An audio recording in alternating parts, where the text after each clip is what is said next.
Skin hitting skin sounded exactly like a wet towel snapping against tile. 1 second, a red-faced lieutenant was swinging his heavy hand at a frail syndicate matriarch. The next, an exhausted, overworked maid intercepted the blow with her jaw. What followed wasn't poetic justice. It was a methodical, terrifying butchery. Ammonia burned the back of Mallory's throat, masking the cloying scent of expensive cologne and stale cigar smoke that clung to the velvet drapes. She scrubbed the baseboard, her knees aching against the scuffed hardwood floor. Her knuckles were dry, cracked and ashy from hours soaking in industrial cleaners, the cheap fabric of her uniform collar chafing her neck. She was invisible. In a room full of monsters, being a piece of the furniture was the only survival strategy that worked. At the head of the heavy mahogany table sat Aaron Smith. He was a man defined by a terrifying stillness. Born into a notorious Korean syndicate, but operating under a Western alias to navigate the Chicago underworld, Aaron possessed a face that gave absolutely nothing away. His dark, sharp eyes tracked the movement in the room without his head ever turning. He wore a charcoal suit that draped perfectly over a lean, muscular frame, a suit that likely cost more than Mallory's rent for the next 5 years. Next to him sat his mother, Clara. She was impeccably dressed in a silk blouse, her posture rigid, radiating a fragile but undeniable authority. She smelled heavily of Chanel No. 5 and peppermint lozenges. Across from them stood Richard, a capo with too much sweat on his brow and too much whiskey in his blood. He was pacing, his heavy wingtip shoes thudding against the Persian rug. "You think you can just cut my territory in half?" Richard spat, the ice in his lowball glass clinking loudly as his hand trembled. "After what I did for your husband, Clara." Aaron didn't blink. "Watch your tone, Richard."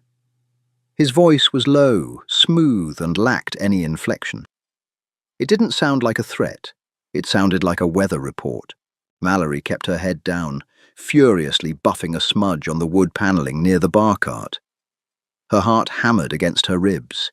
She hated when they yelled. When the men in these suits yelled, somebody usually ended up bleeding on the carpets she had to clean. She just wanted to finish her shift, take off her non-slip shoes, and soak her aching feet in a hot bath. Her silk press was already reverting at the roots from the nervous sweat beading on her forehead. "My tone?" Richard barked, stepping closer to the table. "Your mother sits there looking down her nose at me like I'm a street dog." "You are a street dog," Clara said. Her voice was raspy, paper-thin, but laced with absolute venom. "And a rabid one at that. Aaron is merely putting you down before you bite someone."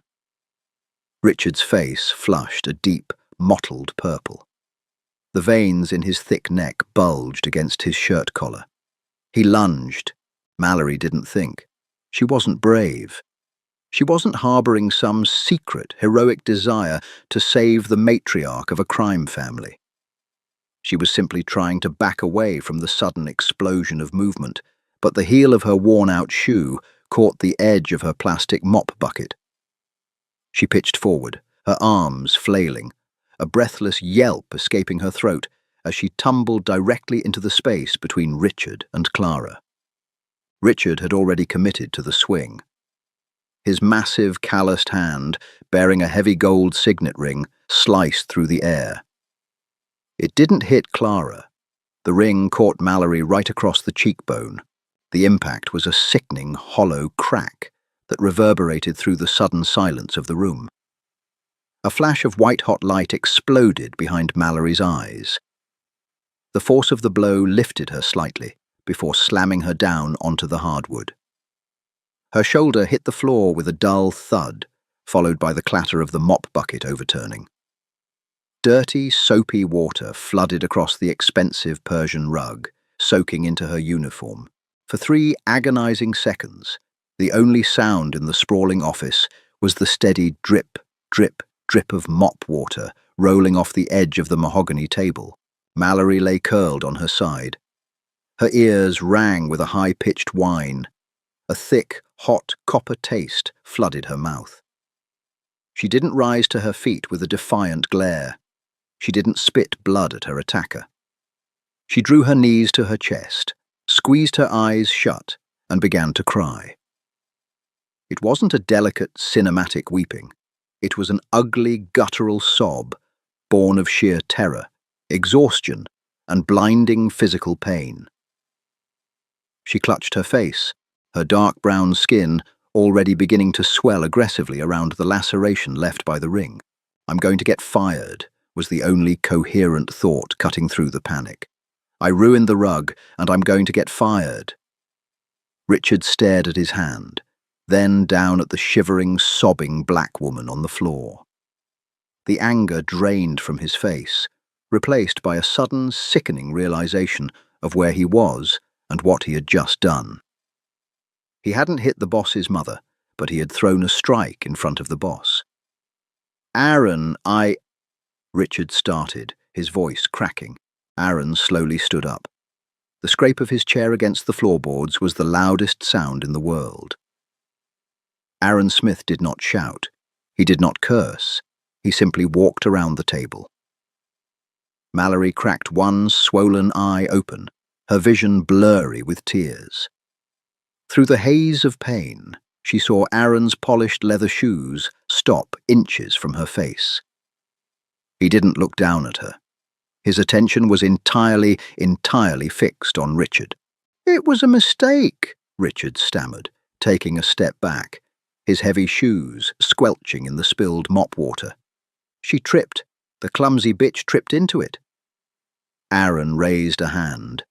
Two massive men in the shadows by the door stepped forward, grabbing Richard by the arms.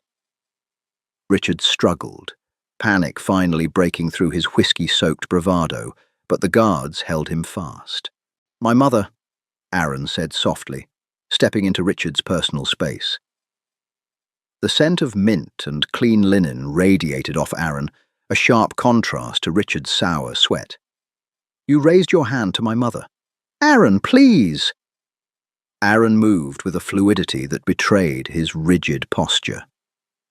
His left hand shot out, gripping Richard's wrist with the mechanical strength of a vice. With his right hand, Aaron took the heavy crystal decanter off the bar cart. Mallory squeezed her eyes shut and clamped her hands over her ears, curling tighter into a ball. She heard the wet, heavy crunch. It sounded like someone stepping on a bag of dry pasta. Richard unleashed a shriek that tore at the back of his throat, a sound so raw and animalistic it made Mallory's stomach heave. "That was for the intent." Aaron's voice floated above the screaming, calm and measured. Another wet crunch, another shrieking wail. "That is for the mess." Mallory sobbed into the wet carpet, her body shaking uncontrollably. She could smell it now, the sharp, metallic tang of fresh blood cutting through the ammonia and soapy water. She felt a warm droplet splash against the back of her calf, and she retched, gagging on the copper in her mouth. "Get him out of my sight," Aaron commanded. "Take him to the warehouse. Do not let him pass out." The sound of dragging heels and whimpering faded down the hallway. The silence returned, heavier and thicker than before. Mallory lay in the puddle of dirty water, hyperventilating. Her cheek throbbed with a rhythmic, searing pain. She kept waiting for the hands to grab her next, to drag her out for ruining the meeting, for making a scene, for bleeding on the floor. "Miss?" The voice was directly above her. Mallory flinched violently, throwing her arms up over her head to protect herself. "I'm sorry," she babbled, the words slurring over her swollen lip. "I'm sorry, I slipped. I didn't mean to. Please don't fire me, please." Quiet. It wasn't a yell, but the absolute authority in the single word snapped Mallory's mouth shut. She peeked through her trembling fingers. Aaron was crouching beside her. Up close, his face was striking. High cheekbones, a sharp jawline, his dark hair flawlessly styled without a strand out of place. There was a single, tiny fleck of crimson on his crisp white shirt collar. His eyes, dark and bottomless, scanned her face with a clinical detachment that somehow made her feel entirely exposed. He didn't offer a gentle, comforting hand. He didn't pull her into a romantic embrace. He reached into his breast pocket, produced a pristine silk handkerchief, and held it out to her. "Press this to your lip," he instructed. Mallory took it with a shaking hand, her fingers brushing against his cool, dry knuckles. She pressed the silk to her mouth, wincing as the fabric touched the torn skin. Aaron stood up and looked at his mother. Clara was still sitting in her chair, her hands folded neatly in her lap. She looked down at Mallory with a completely unreadable expression. "She is bleeding on the Kashan," Clara observed dryly. "She took a hit meant for you, Mother," Aaron replied, his tone devoid of warmth. "The rug can be replaced." He looked back down at Mallory. She looked pathetic. Her dark uniform was soaked and clinging to her. Her hair was frizzing wildly, and one side of her face was already ballooning into a shiny, dark purple mass. She looked up at him with wide, terrified brown eyes, like a rabbit caught in a snare. Aaron felt a strange, uncomfortable tightness in his chest. It wasn't pity. Pity was a useless emotion in his world. It was an offensive violation of order. An asset of his household had been damaged. A debt had been incurred. "Can you walk?" he asked her. Mallory nodded frantically, scrambling to get her feet under her. Her wet shoes slipped on the slick wood, and she nearly went down again. Aaron's hand shot out, his long fingers wrapping around her upper arm. His grip was shockingly strong, iron hard, holding her steady. He didn't let go immediately, his thumb pressing slightly into the fabric of her sleeve. "Don't rush," he said, his voice dropping a fraction of an octave. "You have a concussion." Mallory stared at his hand on her arm, her brain struggling to process the sensation.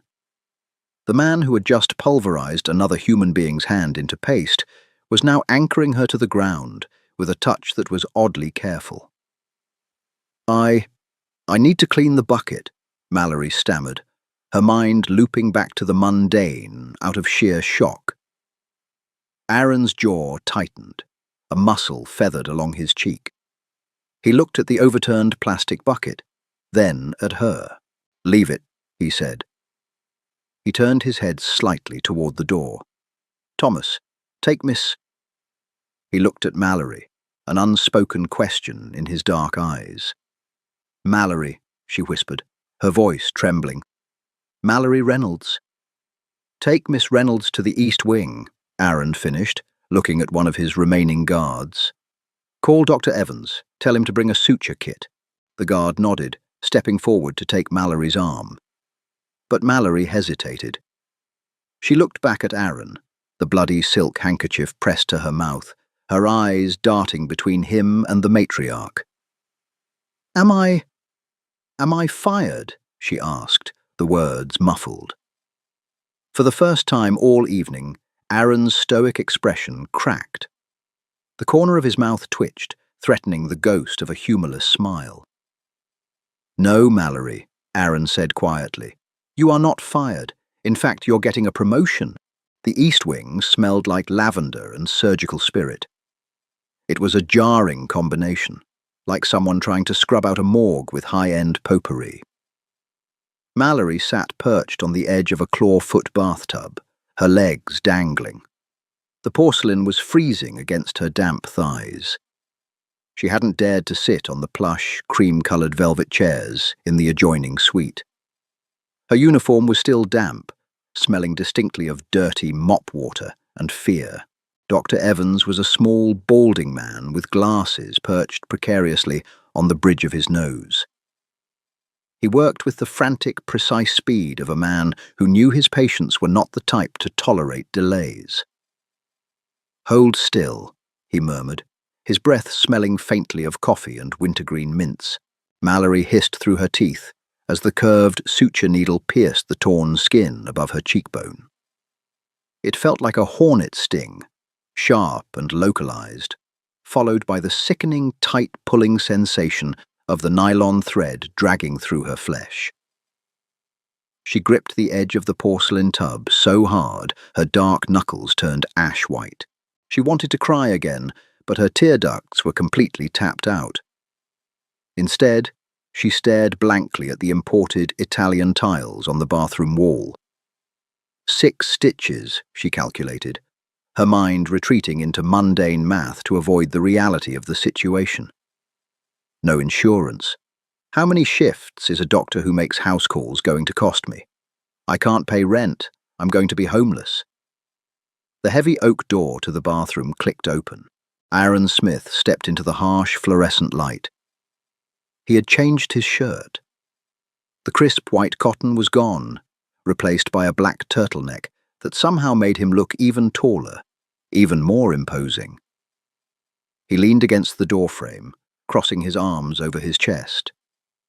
He watched the doctor work with dark, unblinking eyes. Mallory's stomach performed a violent, rolling flip.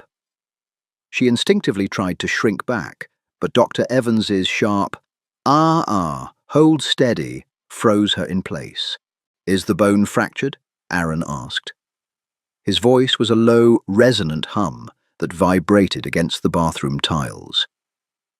Microfracture along the zygomatic arch, Mr. Smith, the doctor replied rapidly, snipping the thread with tiny silver scissors. She'll have a nasty contusion for a couple of weeks, but no permanent structural damage. The swelling should peak by tomorrow morning. Good. Aaron reached into his pocket and withdrew a thick, unsealed envelope. He tossed it onto the marble vanity counter. It landed with a heavy, muffled thud. Thank you, Doctor. Thomas will see you out. Dr. Evans didn't count the money. He didn't even look inside. He simply swept the envelope into his black bag, snapped it shut, and scurried past Aaron without a single word. The silence that settled in the bathroom was suffocating. The only sound was the dripping of the brass faucet. Mallory kept her eyes glued to the floor tiles, acutely aware of the throbbing in her face, and the cold, damp fabric clinging to her ribs. She felt like a stray dog that had accidentally wandered into a tiger's enclosure. Look at me. It wasn't a request. Mallory's breath hitched, and she slowly raised her head. Aaron's face was an unreadable mask, but his eyes were incredibly intense, mapping the newly stitched laceration on her cheek, the angry purple swelling that distorted her features. I can come in tomorrow, Mallory blurted out, her voice raspy, the words tumbling over each other in a desperate bid for normalcy. I know I ruined the shift, but I can do a double this weekend. Please, Mr. Smith, I need this job. I have rent on the 1st, and my sister's tuition. Aaron held up a single, long finger, silencing her frantic babbling instantly. He uncrossed his arms, taking a slow step toward her. The scent of cold night air and faint tobacco rolled off his clothes. You misunderstand your current situation, Mallory. Panic flared hot and bright in her chest. He's going to kill me. I saw too much. I heard the screaming. I'm a liability. Her heart hammered against her ribs like a trapped bird. You are no longer a cleaner in this house, Aaron continued, his tone methodical, like he was reading a balance sheet. My mother requires a personal attendant, someone to manage her medications, arrange her meals, and accompany her to her appointments. The previous woman was indiscreet. You, however, have demonstrated a remarkable, if clumsy, physical loyalty. Mallory blinked. The throbbing in her cheek pulsed in time with her heartbeat. A companion? A shield, Aaron corrected smoothly. A shadow. It pays $6,000 a week. Health insurance, obviously. And you will move into the East Wing. Mallory just stared at him. $6,000 a week. It was an astronomical, absurd number. It was the kind of money that made problems disappear. It was also the kind of money that bought a person's soul outright. "I don't know how to do any of that," she whispered, her cynical survivalist brain fighting against the sheer shock of the offer. "I scrub baseboards, Mr. Smith. I don't know anything about medications or high society." Aaron reached out. Mallory flinched, bracing for a blow, but his hand stopped inches from her face. He didn't touch her. He just let his hand hover there, a strange, phantom warmth radiating from his palm against her bruised skin. "You know how to stand between a threat and the person you serve," Aaron said, his voice dropping to a dangerous, intimate murmur. "The rest can be taught. You bleed for my family, Mallory, and my family ensures you never have to worry about rent again. Do we have an understanding?" She looked into his eyes. There was no warmth there, no cinematic romance or hidden gentleness. There was only ownership. A transaction had been made the moment Richard's ring struck her face. Aaron Smith was a man who balanced his ledgers perfectly. She was a debt he was paying off. Mallory swallowed the dry, copper taste still lingering in her mouth. She thought of her cramped, mouldy apartment. She thought of the eviction notices taped to her door. "Yes, Mr. Smith," she whispered. Aaron's jaw relaxed just a fraction. "Aaron," he said softly. "You live here now. Call me Aaron." It took 4 days for the swelling to stop pulling Mallory's left eye shut. Her new reality was a bizarre, disorienting fever dream. She had been moved into a sprawling guest suite with heavy blackout curtains and sheets so soft they felt like water against her skin. Her cheap polyester uniforms had been thrown away, replaced by an expansive wardrobe of cashmere sweaters, silk blouses, and tailored trousers. She spent her days sitting in the solarium with Clara, reading the Financial Times aloud while the old woman knitted with ruthless, terrifying efficiency. Clara never thanked her. She just accepted Mallory's presence as a natural law, but the luxury felt like a trap. Every time Mallory heard heavy footsteps in the hallway, her pulse spiked. She couldn't forget the wet, crunching sound of Richard's hand being pulverized. She was living in a gilded cage built on top of a slaughterhouse.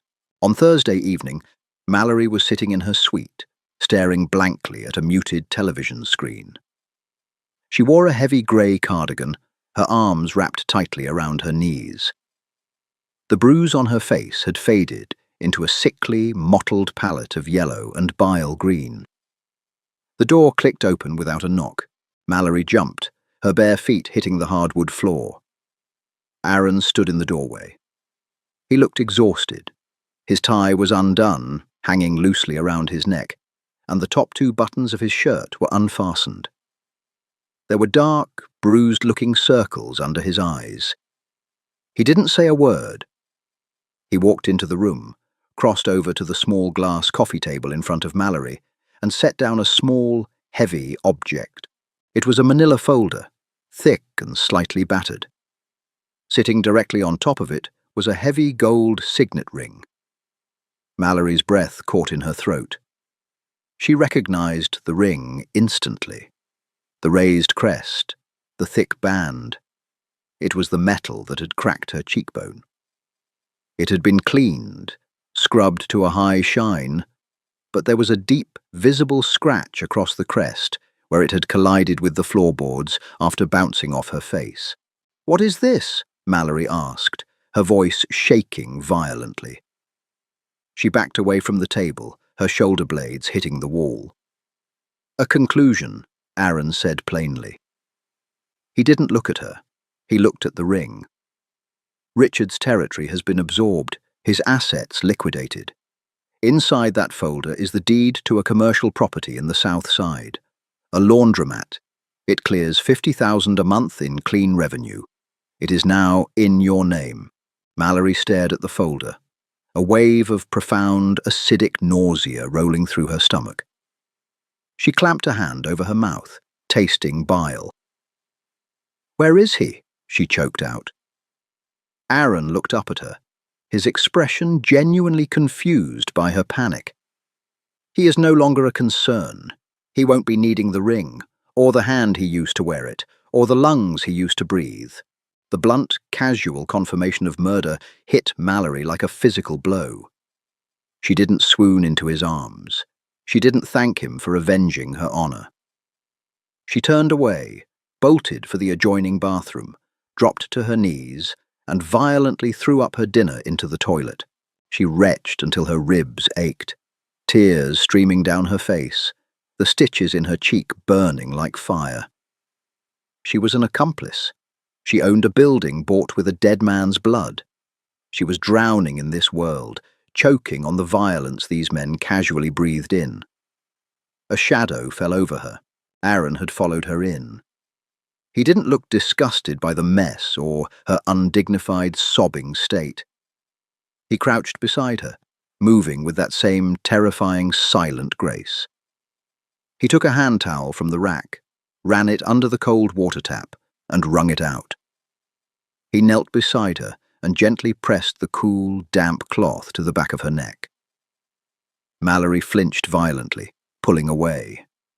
"Don't touch me," she sobbed, coughing into the bowl. "You're a monster. You killed him." "Yes," Aaron agreed quietly. There was no anger in his voice, only a chilling, absolute certainty. "He struck what belonged to my house. He left a mark on you. The penalty for that is death. It is the only language animals like Richard understand." Mallory leaned back against the cold bathroom tiles, pulling her knees to her chest. She looked at Aaron through a blur of tears. He was looking at her not as a maid, not as an employee, but as something incredibly valuable that he had painstakingly repaired. "I don't want his building," she cried, her voice cracking. "I don't want any of this. Let me go." Aaron's face hardened. The faint softness in his eyes vanished, replaced by the impenetrable steel of a syndicate boss. He reached out, and this time he didn't stop. His large, cool hand cupped her jaw. His thumb carefully, almost reverently, traced the outer edge of her greenish-yellow bruise. "You can't go back, Mallory," Aaron said, his voice a dark, velvet trap. "You stepped in front of a blow meant for my blood. You took a mark for the Smiths. You are part of the ledger now." Mallory trembled under his touch. The contradiction tore her apart from the inside. His hand was the hand of a butcher, a man who crushed bones and ended lives without a second thought. Yet, as his thumb stroked her cheek, she felt a terrifying, shameful sense of absolute security. In the brutal, chaotic poverty she had fought her entire life, no one had ever protected her. No one had ever fought for her. Now the devil himself was claiming her as his own. "I'm terrified of you," Mallory whispered, a tear slipping free and rolling over his thumb. Aaron's thumb caught the tear, wiping it away. "Good," he murmured, his dark eyes locking onto hers. "As long as you understand that you are the only thing in this city that never has to be terrified of me." He stood up, leaving the damp towel resting on her shoulder. He walked to the bathroom door, pausing just before he crossed the threshold. "The paperwork for the deed requires your signature," Aaron said, his tone returning to the clinical, detached businessman. "Rest well, Mallory. Tomorrow my mother wishes to visit the botanical gardens. Wear something warm." He walked out, the heavy door clicking shut behind him. Mallory sat alone on the bathroom floor, the cold seeping into her bones. She pulled the damp towel off her shoulder, gripping it tightly in her hands. She looked toward the door, then back at her reflection in the glossy bathroom tiles. The swelling had gone down, but the scar would remain. A permanent mark, a permanent contract. She closed her eyes, the cynical truth settling heavy and dark in her chest. She wasn't a maid anymore, but she was still just cleaning up after monsters. Only now, the monsters paid better, Did Mallory make the right choice by staying, or has she just traded one nightmare for a much darker reality? Drop your thoughts in the comments below. If you loved this deep dive into Aaron and Mallory's twisted, terrifying world, hit that like button to show your support. Don't forget to share this story with your fellow dark romance drama fans, and subscribe to the channel for more raw, intense storytelling. Ring the bell so you never miss a chapter.